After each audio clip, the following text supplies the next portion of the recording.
Welcome, everyone. We're just letting people get settled as they arrive at the webinar, which is hosted by the 21st Century China Center at the School of Global Policy and Strategy at the University of California, San Diego.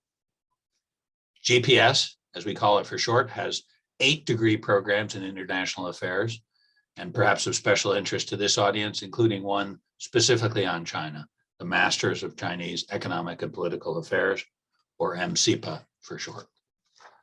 We urge you to visit our website and take a look at some of the resources and offerings that we have here at GPS at UC San Diego. I'm Barry Naughton. I'm the Kwan Chair of Chinese and International Affairs at GPS. I'm an economist working on China. I've written several books about the Chinese economy, of which the most recent is The Rise of China's Industrial Policy, 1978 to 2020. And industrial policy continues to be one of the main focuses of my research. We're here today to discuss the 2021 IMF staff report on China, which looks at China's balancing act amid COVID recovery, regulatory measures targeting the technology sector, climate strategy, and many, many other factors in the complex world situation that we face today. I'm really delighted to introduce our 2 speakers. This is a real opportunity for us. The IMF is generously engaging in outreach to share some of these important results with a broad audience. And we're delighted to be able to host first Helge Berger. He's the IMF's China Mission Chief and also Assistant Director of the IMF Asia and Pacific Department. He previously taught at Princeton as a John Foster Dulles visiting lecturer, and he helped to coordinate the Munich-based, I don't know, do you pronounce this CESifo or just CESifo?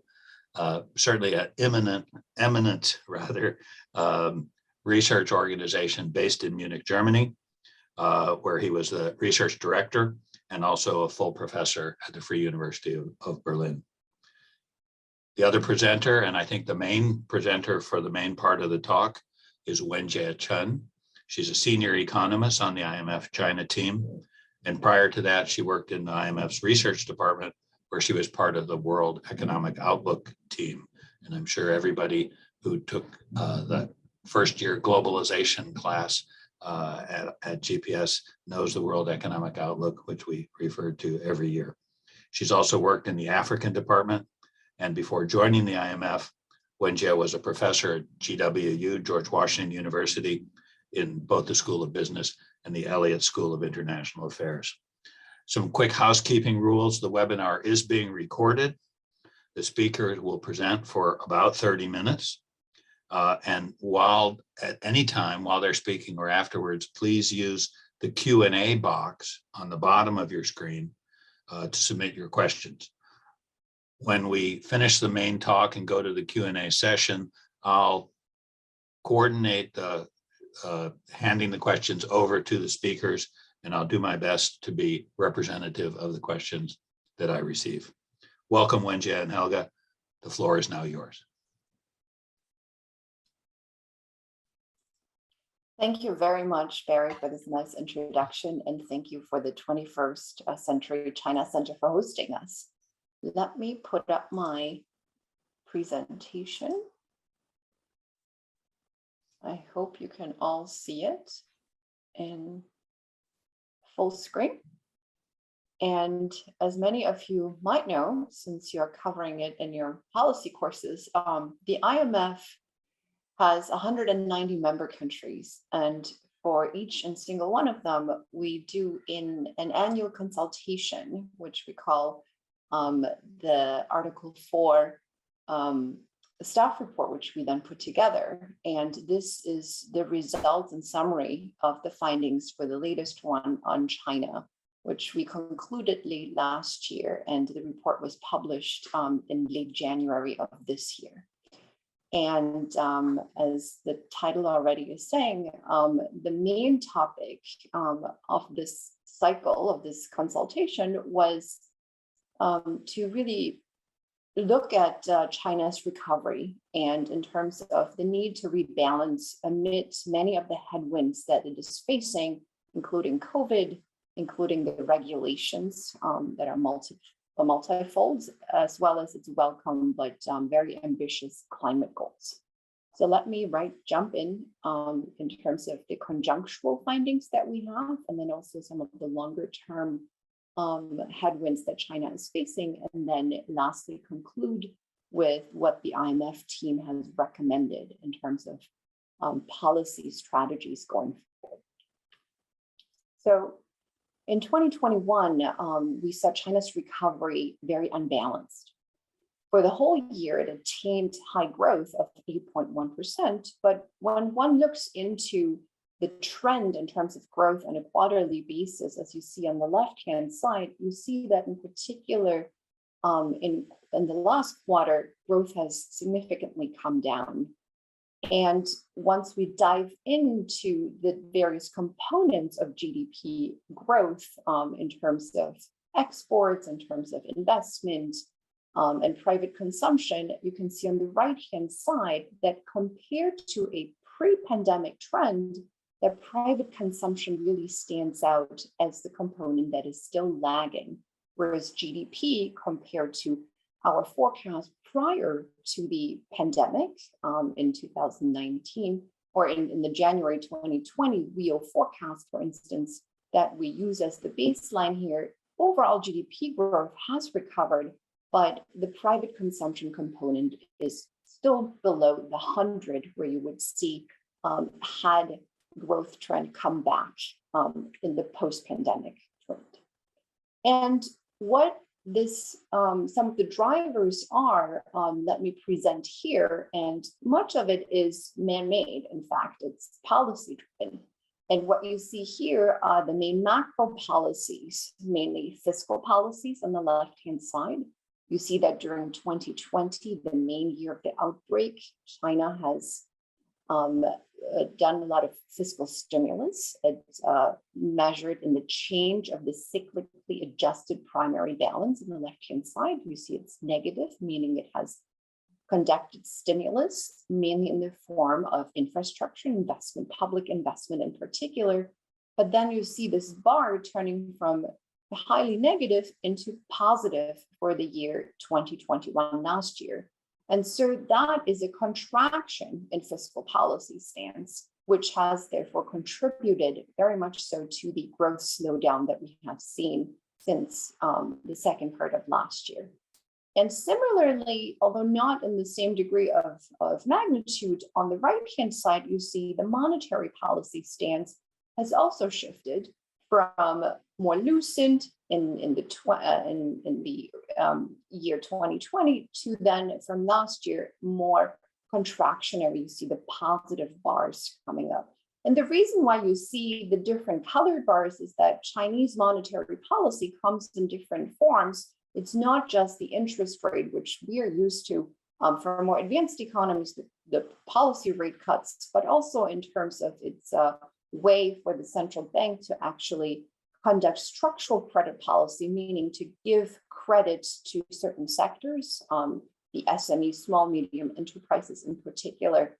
And that's why we see these two bars. And on the right-hand side, what we've done is construct an overall stance measure for monetary policy, combining these various types of monetary policy that the PBC is conducting.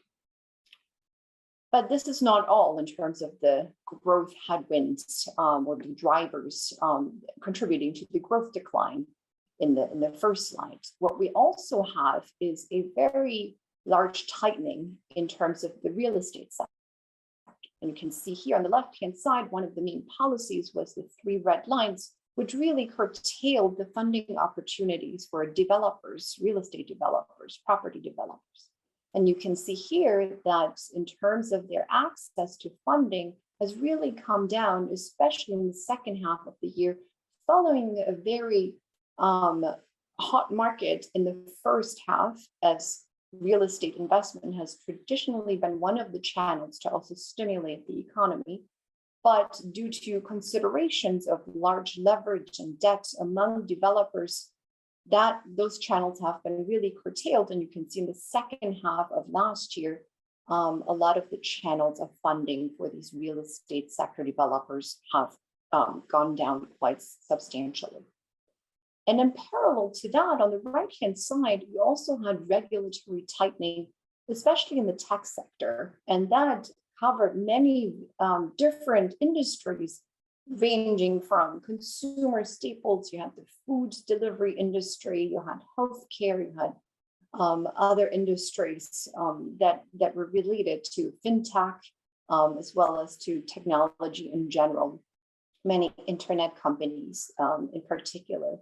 And that really shook the equity market. And you can see here the large decreases and then stock price sell-offs as well during the height of those announcements in the regulatory tightening.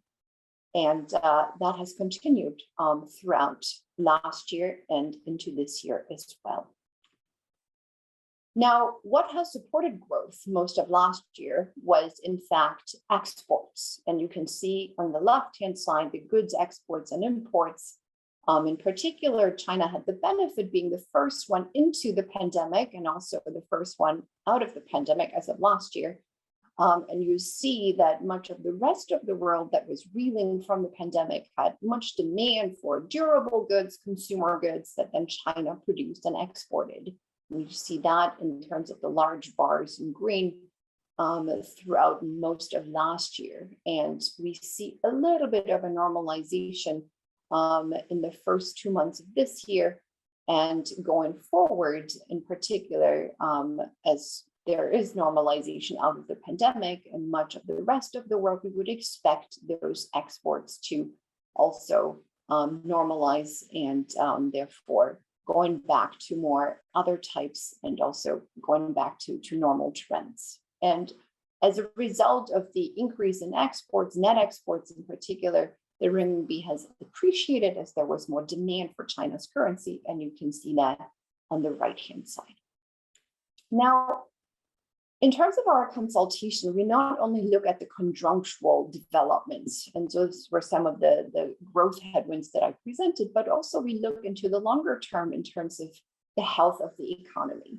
And one really stark fact that came out was the chart on the left-hand side. If you think about these annual Article 4 consultations as a health check of a country's economy, the left-hand side chart was really rather worrisome. And why is that? You see that for the 2000s, you see that China's productivity, domestic productivity growth, this is based on aggregate data from the Penn World tables, was around 3.5%. Very respectable. It coincided with China's entry into the WTO in the early 2000s and a lot of opening up reforms, structural reforms, including its SREs. Now, in the last century, the 2010s, that growth rate in productivity has really declined remarkably to only 0.7. And this is not only found in the aggregate data, but we also substantiated this finding in more micro data, firm level data. And there, what we also found after peeling into some of the layers on various firms, in particular on young firms who just entered an industry in the market, et cetera, we find that actually the market dynamism in China has really been weakening throughout the decades. And as many of you know, market dynamism and really the growth of young firms that propel or form the bedrock of a country's productivity, those tend to, in China, what we found is have lost in terms of revenue shares over the years, as you can see in the blue bars and the yellow bar portion of the bars. And some of the older firms have, the incumbents have gained those rather at the cost of these young firms. So this is worrisome in the sense that what we see in China is also other headwinds coming at the same time, namely the declining birth rates. Many demographers have estimated that China probably has seen its peak in terms of the labor force in size in the last few years. And from here on, labor force is likely to decline in magnitude going forward. And at the same time, what has been happening in the last few years is also a more inward-looking attitude of China. And what we have done on the right-hand side, some team members estimated in terms of the increase and the impact of technologically decoupling of major hubs, production hubs in the world. So you have, for instance, US, China decoupling, with Germany decoupling, and those losses throughout the world are very significant, ranging from 2 to 5% of growth yearly. So not just with China decoupling, but with the world more fragmented, there's a high cost associated for everybody, not just China, but China in particular as well. And on top of all these longer term growth headwinds, there's also one that China announced last year, which was a very welcome climate goal of reaching decarbonization of net zero goal in 2060 and peaking in 2030. But that is ambitious as well, as we know that China's growth is very much investment oriented, which relies on very high energy intensive and high carbon intensive type of energy, mainly from coal. And I will go into that in much detail later on. So as a result, in our latest published real forecast and also the staff report, we really lowered our growth for 2022, the latest being 4.8. But as you all know, the headwinds are very much coming with the recent outbreak in COVID, as well as the still very much lingering slump in the real estate sector, the geopolitical tensions that we have seen now since the staff report was published. So those are likely to be very much against this year's growth as well. And as some of you might have seen, the Japan staff report just came out, and they lowered growth, in fact, for this year to 2.4% from 3.3%. So quite the sharp drop.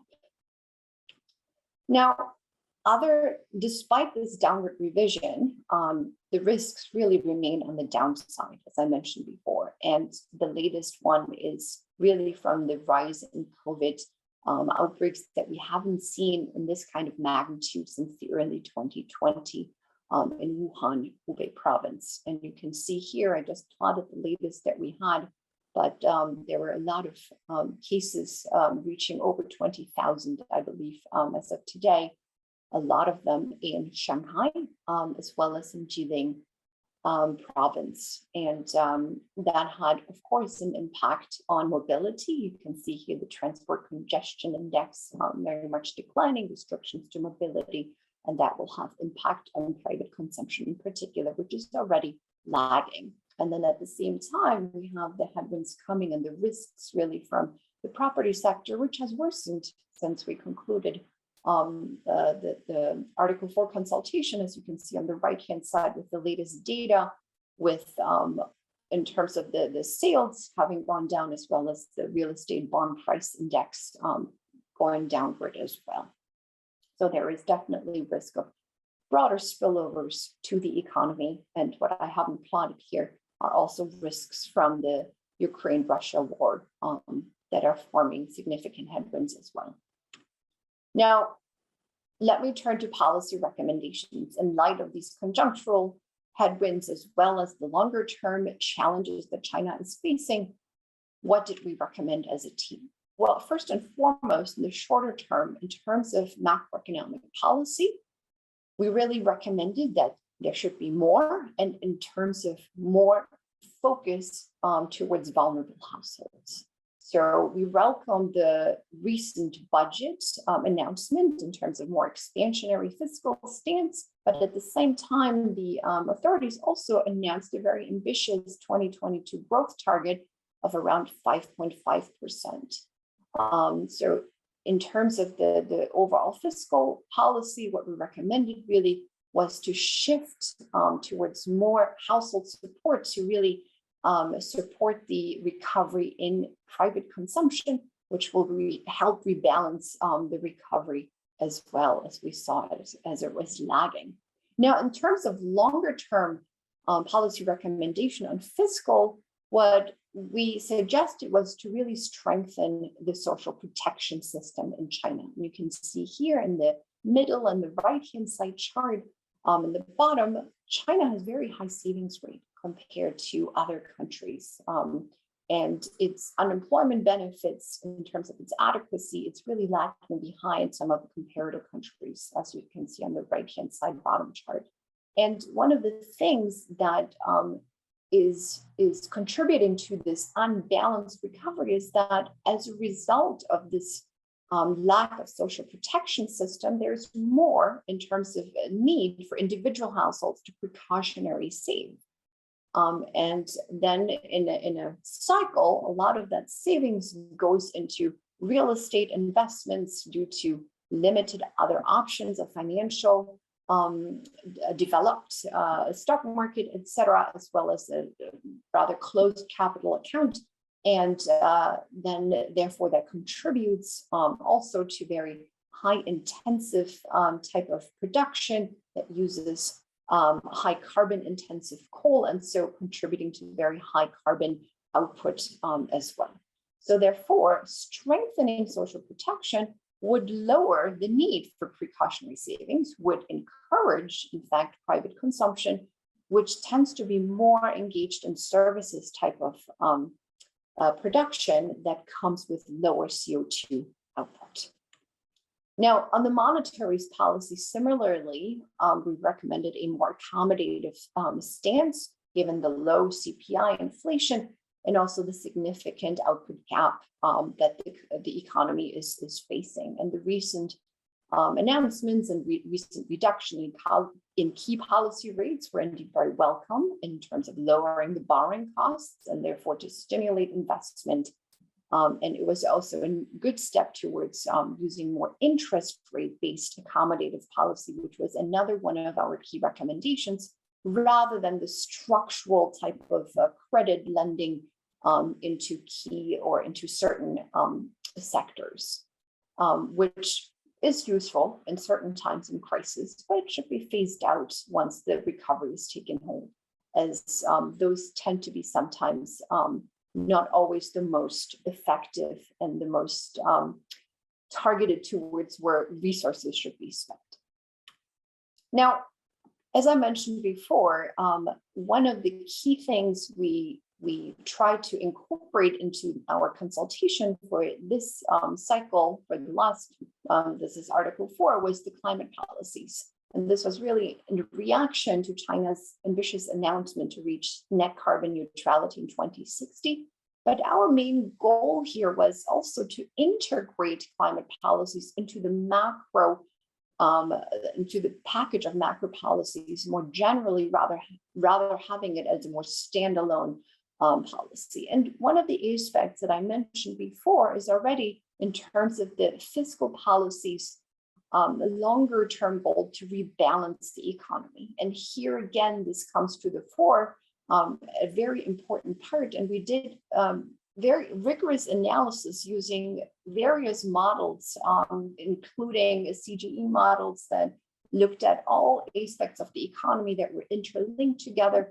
And we did two scenarios. One is what we call non-rebalancing scenario for China to retain its high share of GDP that's made up of investment, around 70%.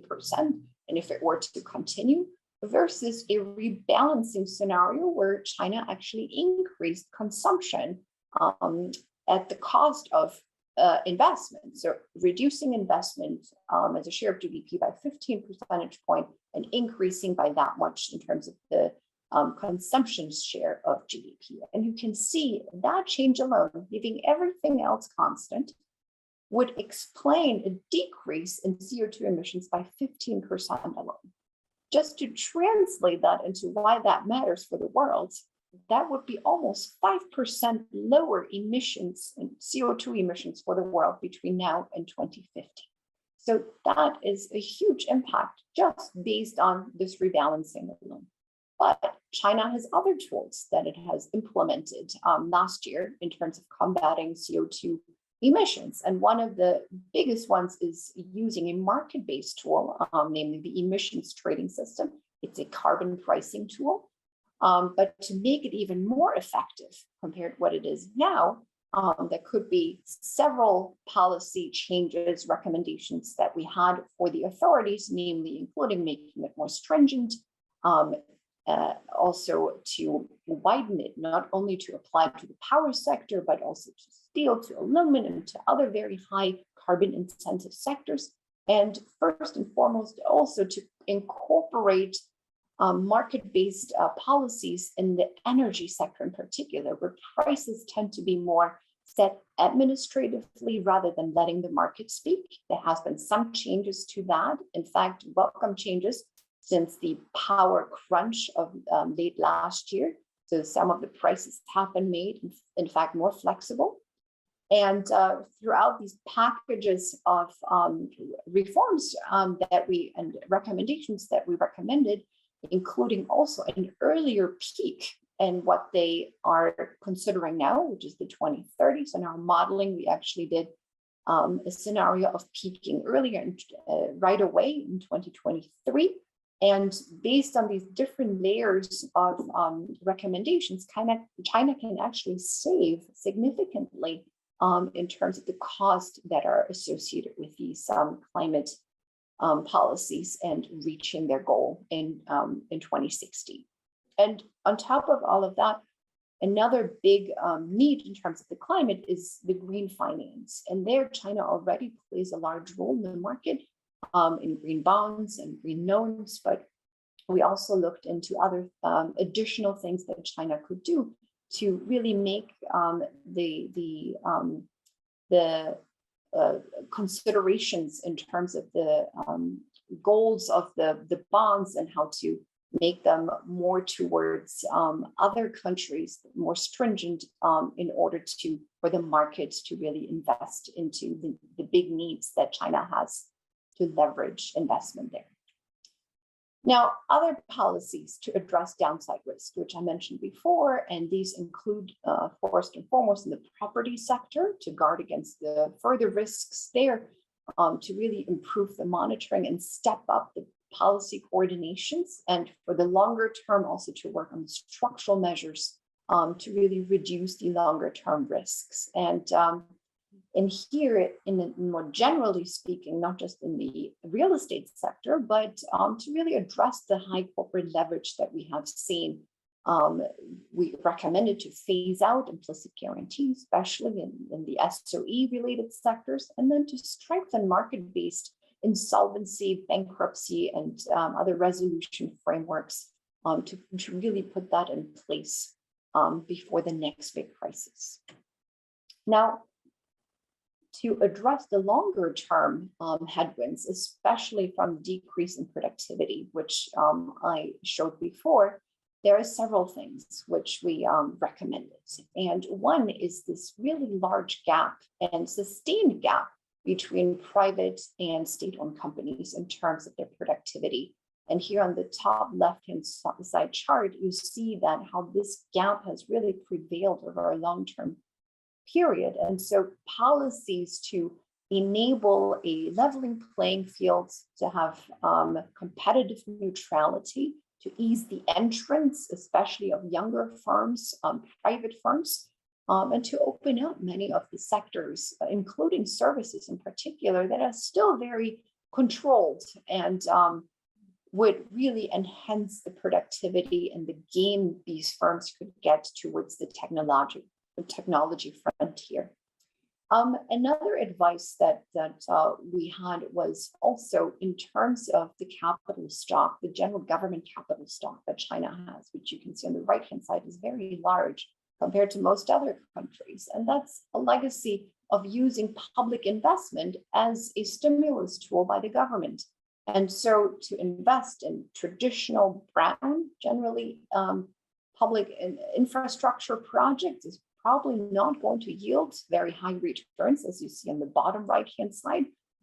There's a decreasing return to those investments. So instead, thinking about green type of investment, but also more importantly, to switch the composition of that support towards more household support, especially towards the vulnerable, which would get higher multipliers or bigger bang for the buck, so to speak. And lastly, on the bottom left-hand side chart, in terms of these regulatory announcements in the tech sector in particular, that took a lot of market participants by surprise. And one thing that we know from the literature is that heightened uncertainty is very detrimental to investment and also to GDP growth in general. So some of these regulatory announcements had were well intentioned in terms of consumer protection, data protection, competition in particular. So having better, more nuanced and more transparent and more measured way of announcing them, preparing the market for them would really decrease these policy uncertainties. So to cap that in terms of these structural reforms, we really emphasized re-accelerating key real sector reforms, especially in terms of opening up domestic markets to foster competitive neutrality between private firms and SOEs.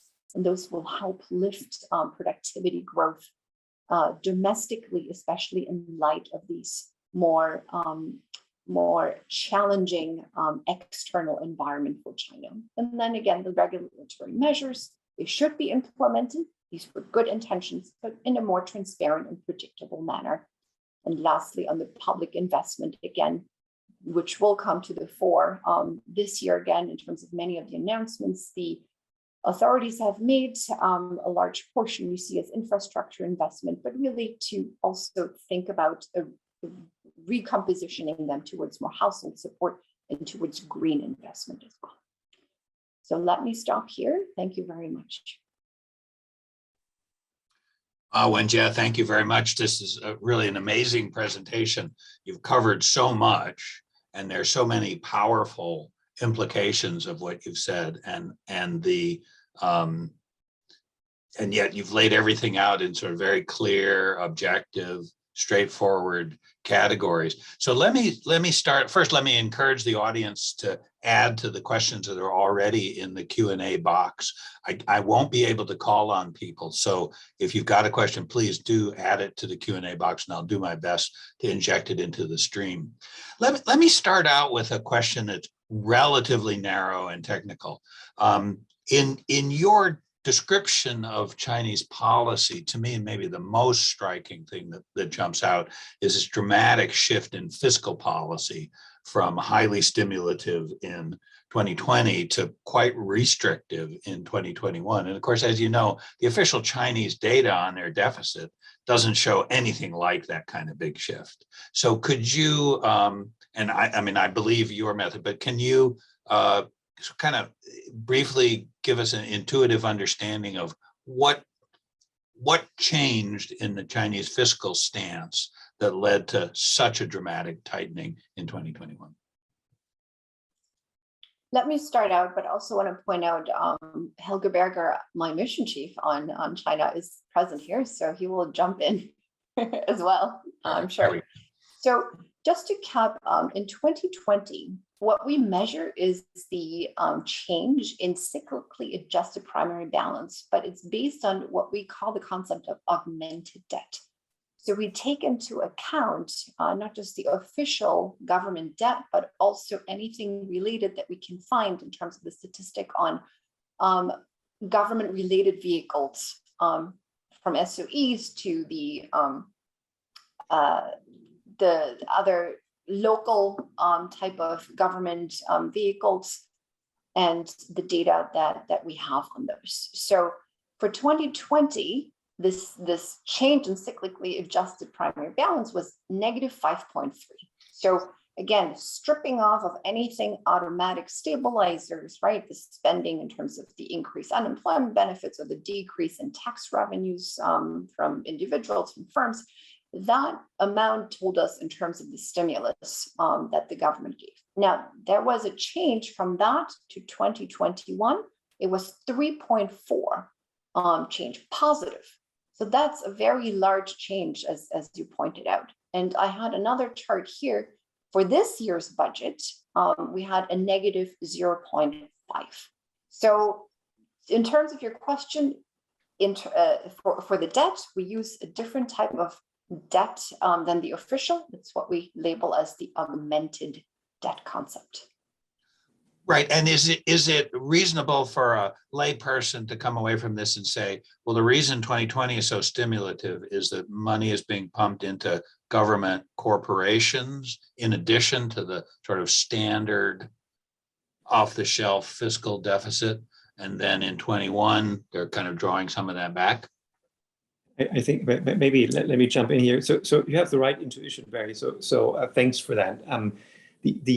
The reason why at least some of the official concepts of general government, that's what we're looking at, everything government, right? Sort of that usually the IMF would consider and macroeconomists would consider as government impacted. The reason why the official data doesn't show quite the same up and down is that what we include is debt that is accrued at the local level by local governments, which you may know have a structural deficit for years, right? They're chronically underfunded. So what they do is they have special purpose firms that are really only existing to take on debt and then transfer this debt either to local governments or use it in the, for a purpose that local governments want them to use it for. They don't have regular income, so they're just financing vehicles. And these vehicles we see as a part of the government, while the government from a legal perspective says, well, they are technically independent firms. So it's a legal concept versus an economic concept. Ours is an economic concept because we're economists, so we can help ourselves. And that is where the shift was. So 2020, very significant traditional brown investment, which is traditionally handled at the local level. 2021, that all was put off the table. And therefore, these large swings in our view of the fiscal deficit. And of course, there are also these government funds, in particular, Social Security Fund and Capital Investment Fund, which also swing sort of in the same pattern, right? So we should think of it as these three components all moving together, and maybe moving, in your view, as objective analysts, moving too sharply in 2021. It was a pretty spectacular, zigzag move there, and usually, right, you would, if you really were to focus on stabilizing your business cycle, you would move somewhat more gradually. Yeah, and of course, then even the fiscal policy is then amplified by shifts in the same direction in monetary policy, right? With the same timing. So it does look like a system that's sort of overshooting on both sides, which is could be adduced as a pattern of overly concentrated governmental system. I'm putting words in your mouth. You're giving it a certain interpretation, which I think is just as fine as any other. I mean, I think we would probably stress that there was, even before the crisis, this one, the COVID crisis, a wish on the government side to lower the deficit structurally a little bit. Then, of course, 2020 that wasn't possible. They were just the crisis was too dramatic. But they were sort of out there to lower government credit a little bit, and sort of then rather suddenly returned because they thought, well, we get very high growth just from the rebound, and maybe that's enough. And I think that they were maybe a little bit too enthusiastic in that attempt.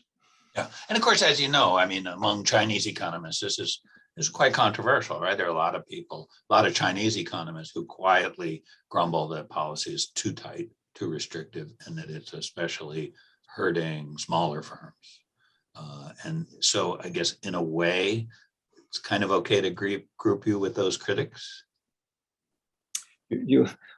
We stand alone. You can group us, however you want. That is fine. But I mean, we're pretty clear in what we thought would have been a good policy, and we go so far as expressing this in numbers. So we're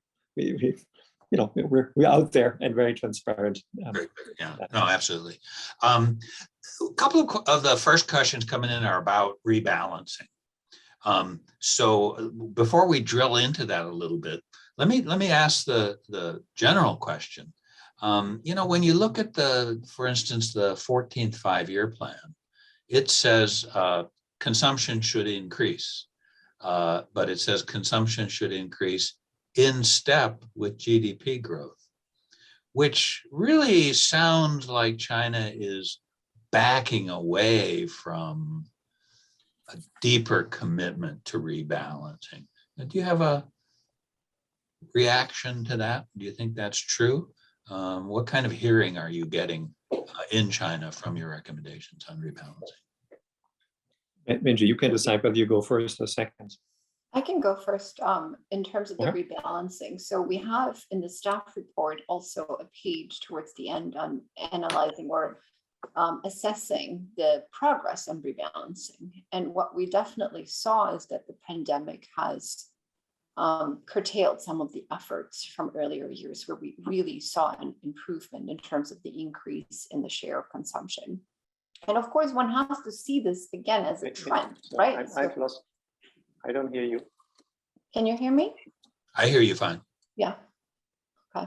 Maybe it's Helge's in the office. I have a technical problem. Hold on for a second. Okay. Yeah.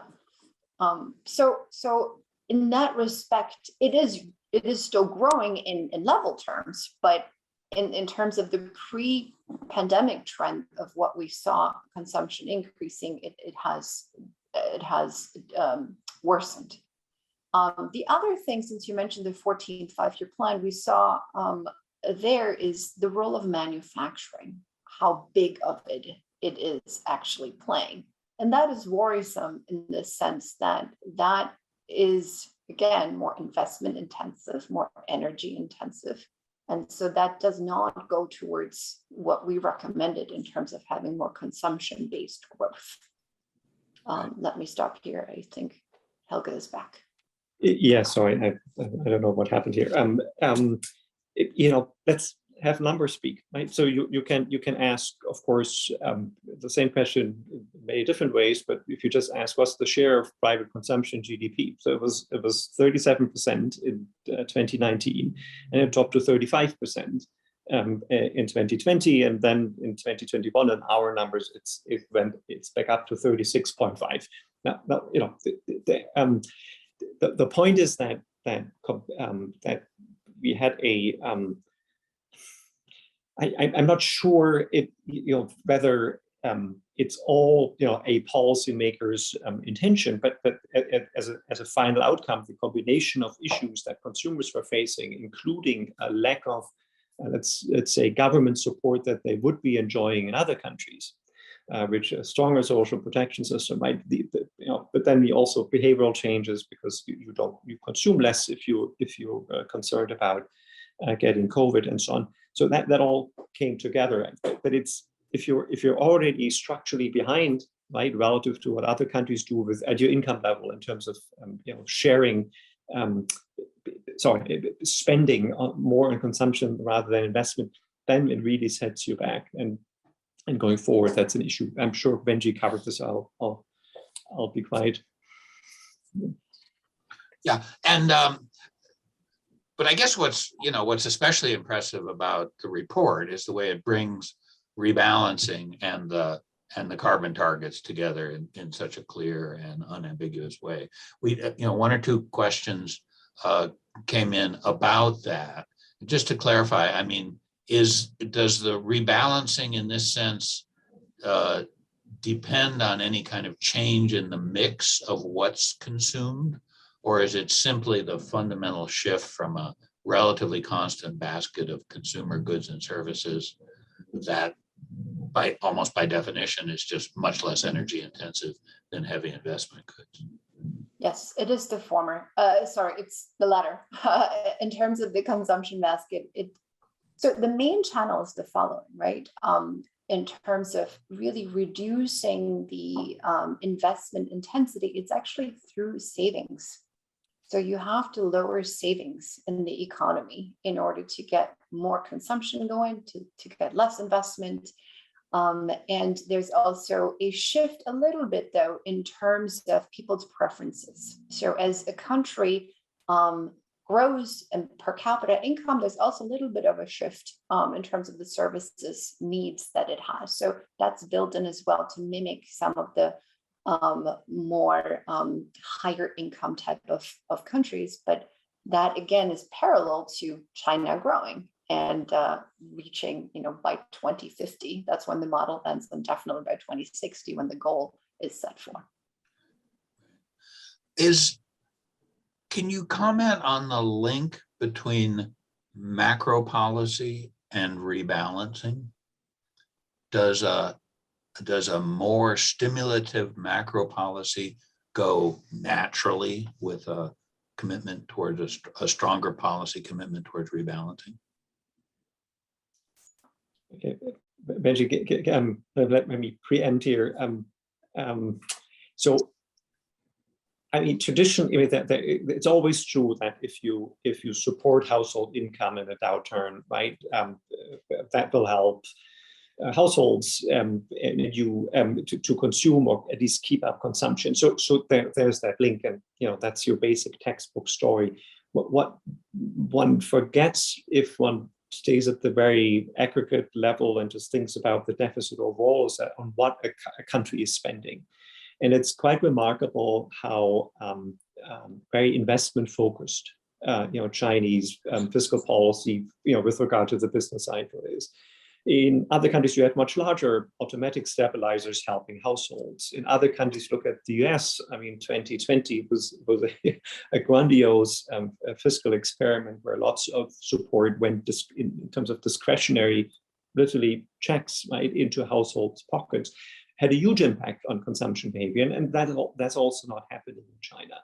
I think it is there is a little bit there's an institutional issue. Social protection systems need to be strengthened, and we have made many proposals in this direction. Another element is also, if you wish, a conceptual belief that if you support firms, including small firms, right, they will employ people, and this employment will generate income. And income will in turn support consumption. That is not wrong per se. It's just that in a demand shortfall situation, these kind of supply side sort of channeled support actions are a little less effective than if you really directly give support to households. So you could, just by shifting the composition of fiscal support, make a difference on consumption, rebalancing, and growth in China, much more than in other countries.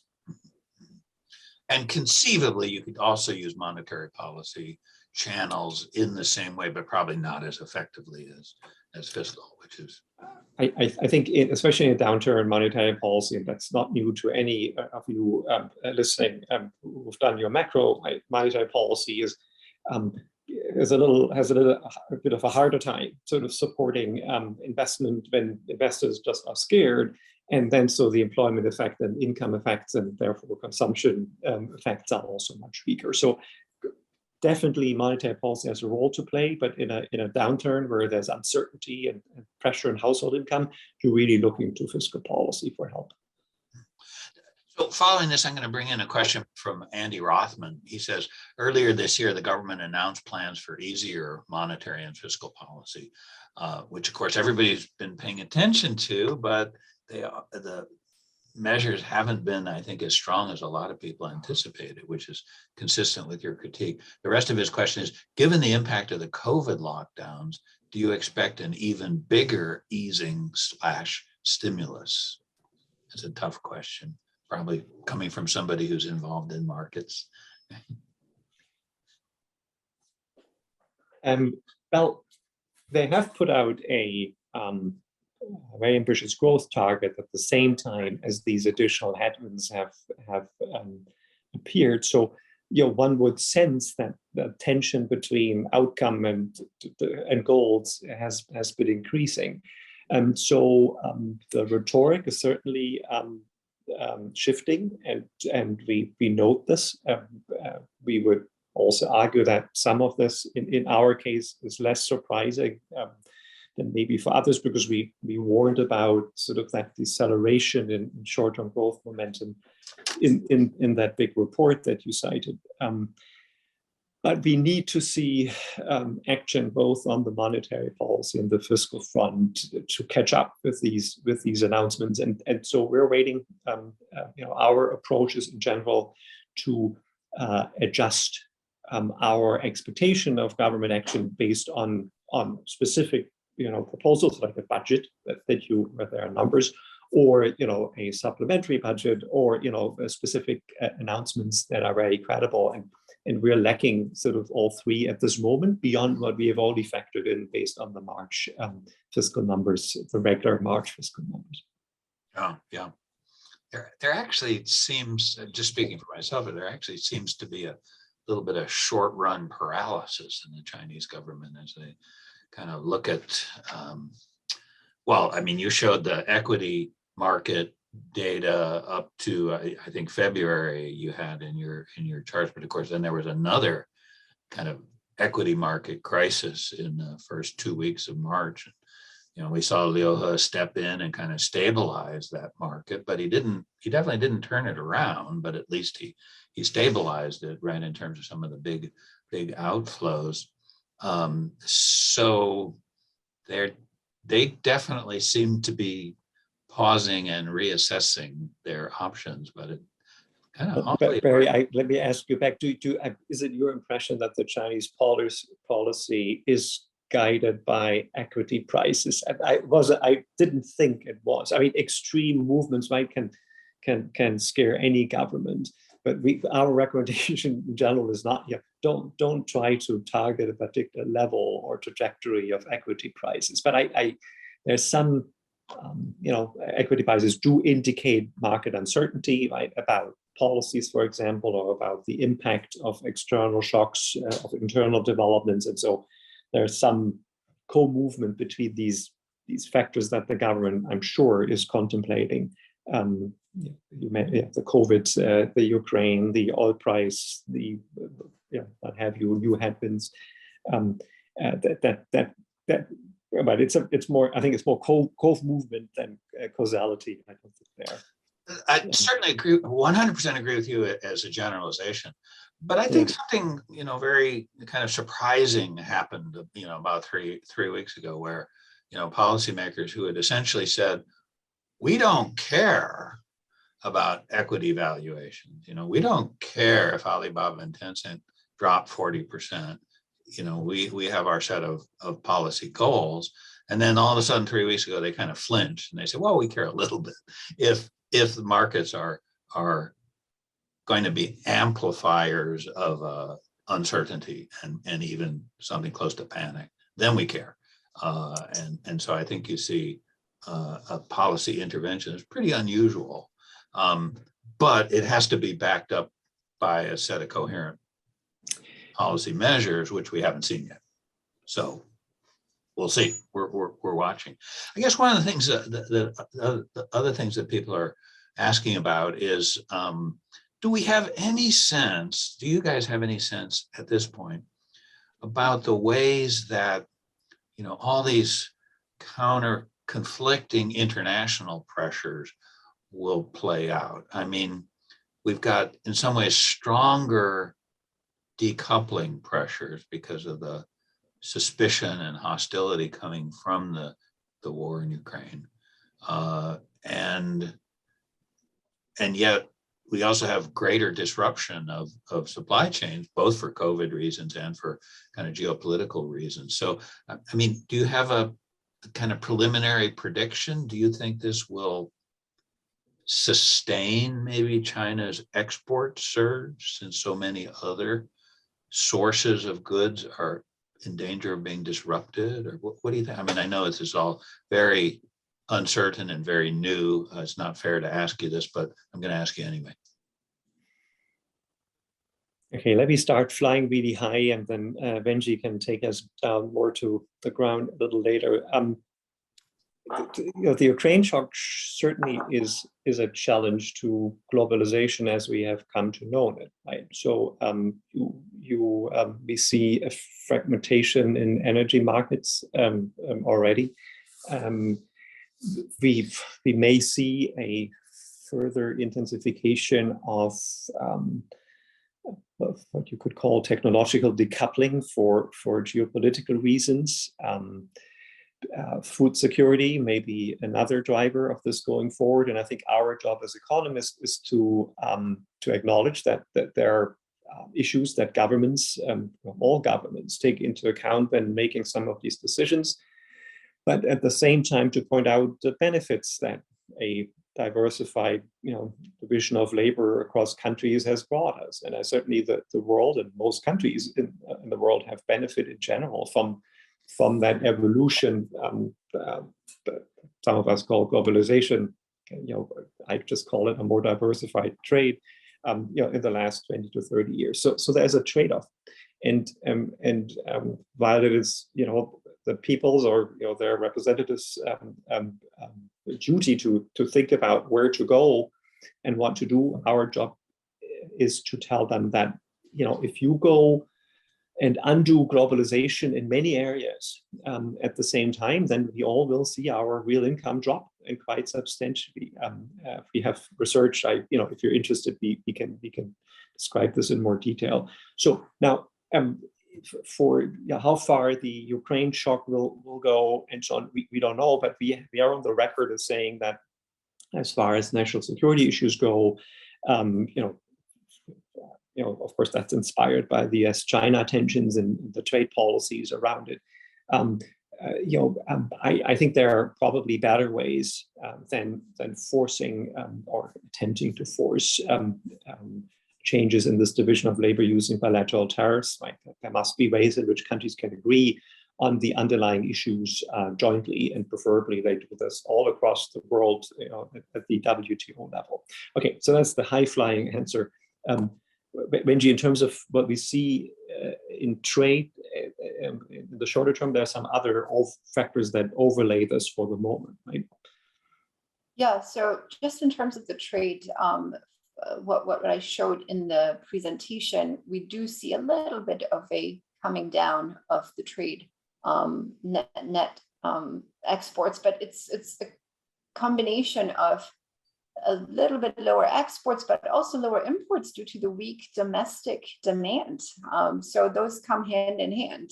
So in terms of overall net exports, right, from outside external demand, we know there's more normalization in other countries after the pandemic, maybe going from durable goods to more services, things opening up, et cetera. So there will be, at some point, a shift. We were somewhat surprised at the sustained level of high exports, but going forward, there is, we would expect a shift. In terms of some of the disruptions that you mentioned, global supply chains, we are monitoring the situation very closely, but just in terms of recent past, what we have seen last year in Guangdong province, Yantian port, et cetera, those disruptions were temporary and fairly limited in terms of the impact. So we will have to see what happens now. So tentatively, your base case is still recovery. You don't expect enormous amount of disruption from some of the COVID cases, and therefore base case of kind of stabilization of exports and thus less of a growth driver domestically. Is that a fair restatement? Yeah, I think it is, right. So we the forecast that we're currently updating and that we will see in 2 weeks, sort of will make assumptions about where the current sort of COVID waves are going. But we've done already in January a major shift by assuming that that COVID and zero COVID policies will not go away in 2022, right? So the exit will take a little bit longer. And what you see in Shanghai, as dramatic as it reads in the media, in that sense, we didn't predict an outbreak in Shanghai, but the general idea that there will be a higher frequency, more intense outbreaks, sort of that's something we expected. In that sense, it will not create a dramatic shift. I'm sorry we have to wrap this up. I mean, there's so many interesting questions here, and let me recommend to the audience, the large audience that's been here, that as you can see from talking to the authors, this report is well worth looking at. It's very clear, very, very interesting. And if I can say that just the core argument about the benefits from shifting to a more consumption-driven growth path for China, or rebalancing, is really, really compelling. But we've got to let our guests go and wrap things up. Let me just remind everybody as you're leaving, we've got many events coming up. On April 14th, Isa Ding is going to give a very interesting talk, both live and on the web. And there are other things that you can see that are very, very interesting. So thank you very much. And to our two speakers, that was tremendous. Thank you very much. And thank you for sharing your time with us and sharing the results of your report. Thank you. It was a pleasure. Thanks for having us. Take care.